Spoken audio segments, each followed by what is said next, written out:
स्वागत है आप सभी का और हार्दिक अभिनंदन। दोस्तों, आज मैं फिर एक नई रहस्यमय वीडियो लेकर आपके साथ उपस्थित हो गया हूं और वह कथा बहुत ही अद्भुत कथा है और ज्ञानवर्धक भी है।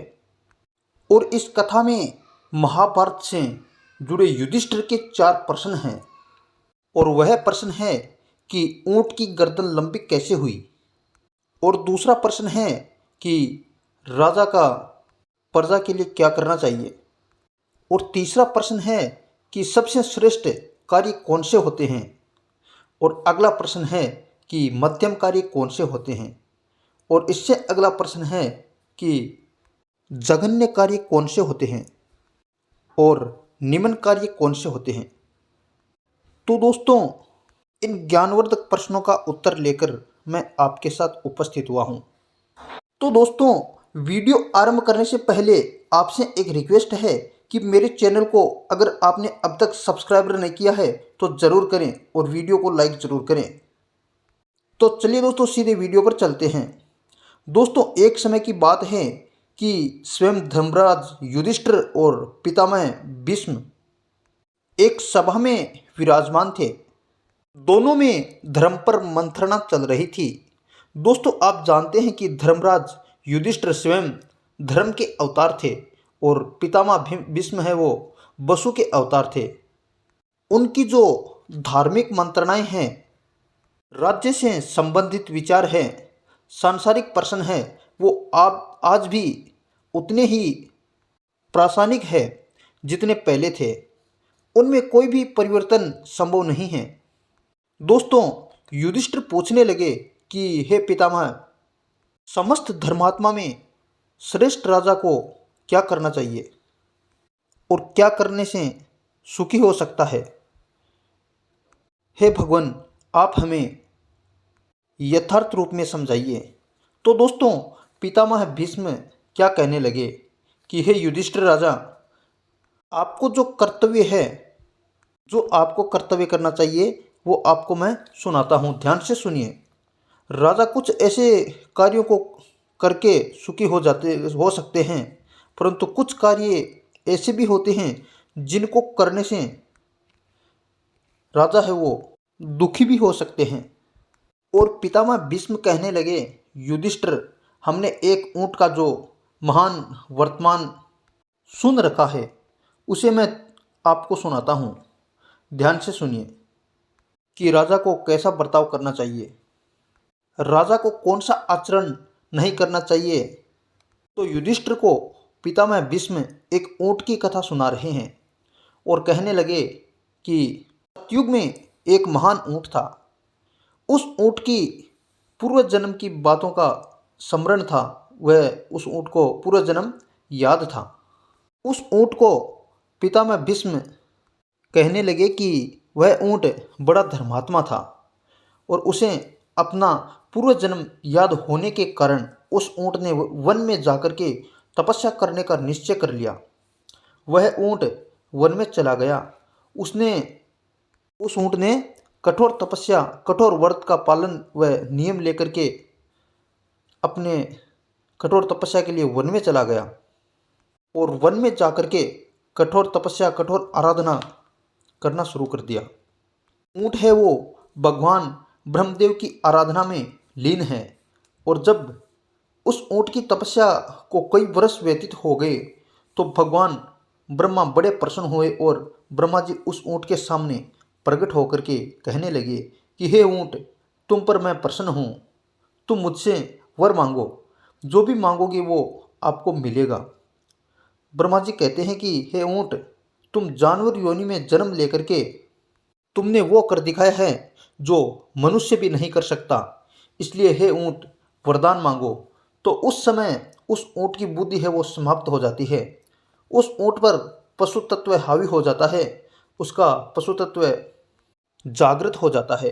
तो ऊंट ब्रह्मा जी से क्या कह रहा है कि हे भगवान, आपकी कृपा से मेरी जो ये गर्दन है वह बहुत लंबी हो जाए, जिसे मैं जब चरने के लिए निकलूं तो दूर दूर से खाने की वस्तुएं खा सकूं। तो दोस्तों, ऊंट ने ब्रह्मा जी से गर्दन लंबी होने का वरदान मांग लिया था। और उसी दिन से ऊँट की गर्दन लंबी हो गई है। तो ब्रह्मा जी क्या कहते हैं कि तथास्तु। ब्रह्मा जी ऊँट को तथास्तु बोल देते हैं और ऊँट को गर्दन लंबी होने का वरदान दे दिया। तो ऊँट बड़ा प्रसन्न हुआ कि मुझे बहुत अच्छा वरदान मिला है, और वह ऊँट उस वरदान को प्राप्त करके वन की ओर चला जाता है और ब्रह्मा जी वहाँ से अंतर्ध्यान हो जाते हैं। दोस्तों, उस बुद्धिहीन ऊँट ने वरदान पाकर कहीं आने जाने में आलस्य करने का काम आरंभ कर दिया। ऊँट ना तो कहीं आता और ना कहीं जाता। वह दुरात्मा काल से मोहित होकर के चरने के लिए कहीं भी नहीं जाना चाहता था। एक ही स्थान पर पड़ा रहने लगा। उसके शरीर से आलस्य छा गया।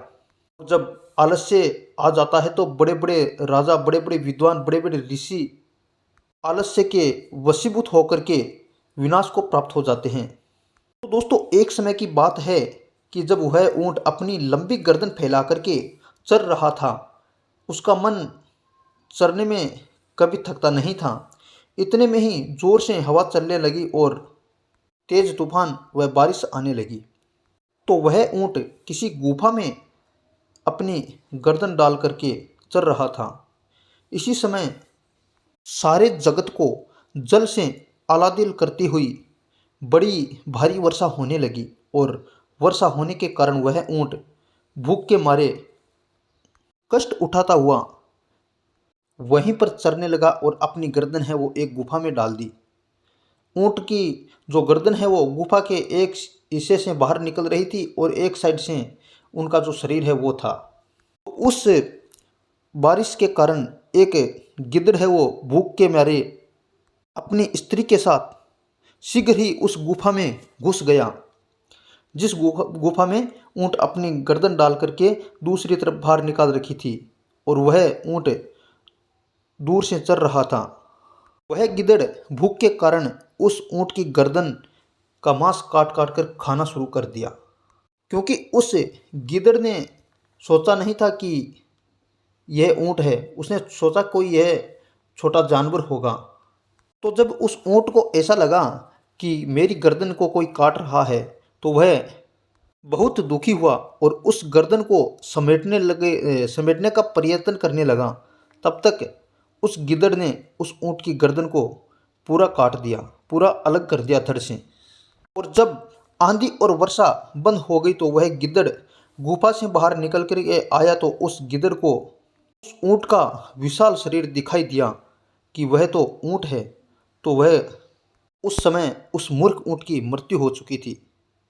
उसने वरदान मांगा था, इसी वरदान के कारण ऊँट की मृत्यु हुई थी। इसलिए पितामह भीष्म युधिष्ठिर से कहते हैं कि हे राजन, मैं तुम्हें समझाता हूँ कि कभी किसी राजा को आलस्य नहीं करना चाहिए, किसी व्यक्ति को आलस्य नहीं करना चाहिए। यह मनु जी का वचन है। विजय का मूल बुद्धि ही है। स्वयं महादेव ने भी यह कहा है कि विजय उसी को प्राप्त होती है जिसके पास बुद्धि है, श्रेष्ठ होती है। श्रेष्ठ बुद्धि ही विजय दिलाती है। इसलिए हे युधिष्ठिर, बुद्धिबल से किए गए कार्य श्रेष्ठ होते हैं। मैंने आपको प्रश्न बताया था कि कौन से कार्य श्रेष्ठ होते हैं। जो कार्य बुद्धि से किए जाते हैं वह कार्य श्रेष्ठ होते हैं। जो कार्य भुजाओं से बल से किए जाते हैं वह कार्य मध्यम में आते हैं, और जांग अर्थात पैरों के बल से किए जाने वाले कार्य वह कार्य जंगन्य होते हैं, और मस्तक पर भार होने वाले कार्य निम्न कार्य कोटि के होते हैं।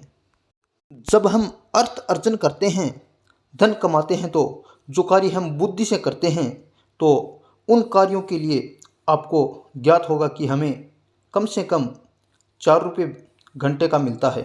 जिन कार्यों को हम शरीर से करते हैं तो बोझ देकर के काम करते हैं, तो उन कार्यों से हमें पैसे कम मिलते हैं, क्योंकि जो बुद्धि से कार्य होता है उनसे पैसे ज़्यादा कमाया जाता है और जो मेहनत से होता है उसमें कम कमाया जाता है।